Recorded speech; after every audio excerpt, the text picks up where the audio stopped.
The leadership part really is about interacting with other human beings, whereas I guess management to some extent is about planning, organising, all those sort of rational sorts of things that we do.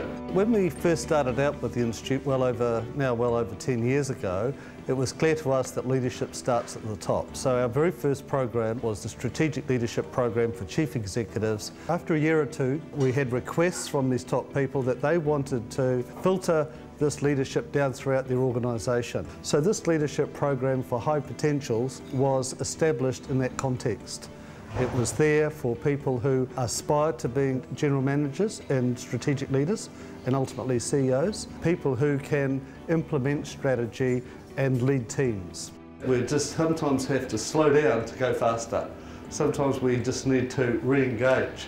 You know, I've done an MBTI or MTBI profile before, but this time actually going through that with these people and being licensed to talk about it. I mean, actually, I genuinely feel like I've learned some things that will stay with me that's different than having read, you know, how to change myself. Throughout the week, participants will have the opportunity to work on their leadership style and understanding how their impact and influence is, gaining some really solid theory, a great understanding about themselves, then putting together some really solid goals that they can then take forward and have the application into their work environment. There's been the classroom, the theory style, the breaking into small groups work, the syndicate stuff, the case studies, which has all been about working out how we would do that. It's all experience, and I guess for all of us that's what makes a difference. One of the great benefits of the program is that people come along and they are encouraged to be anonymous. They don't have the political baggage or the history that can come from an organisation.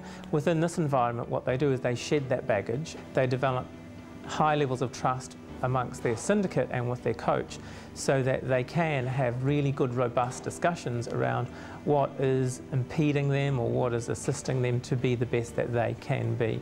It's the chance of an environment where I've got no connection with these people before now, there's no baggage, and whilst we'll probably be friends when we leave, it's actually a different type of friendship where I can open up, and we've learned that. The second part that I've been thinking about is the diversity. I mean, I'm with people that I would never normally work with necessarily, quite different personalities, and it's allowed me to actually think about leadership in quite a different way. Quite inspirational, actually. The rigour of the program director and the rigour of the coaches that maintain a sense of authenticity around accountability and responsibility for the participants. I think that translates into very strong results and outcomes for them when they go back into the workplace and their organisation looks for what are we getting out of these people. I think the integrity of the program really holds that true for the participants and for the organisations where they work. I guess long term, how do we know that it really is sustainable? I think when you hear comments back from bosses, and when you hear comments back even from family members saying, wow, what have you done? And the changes that then it's resulted in, that's when you know it has a lasting impact.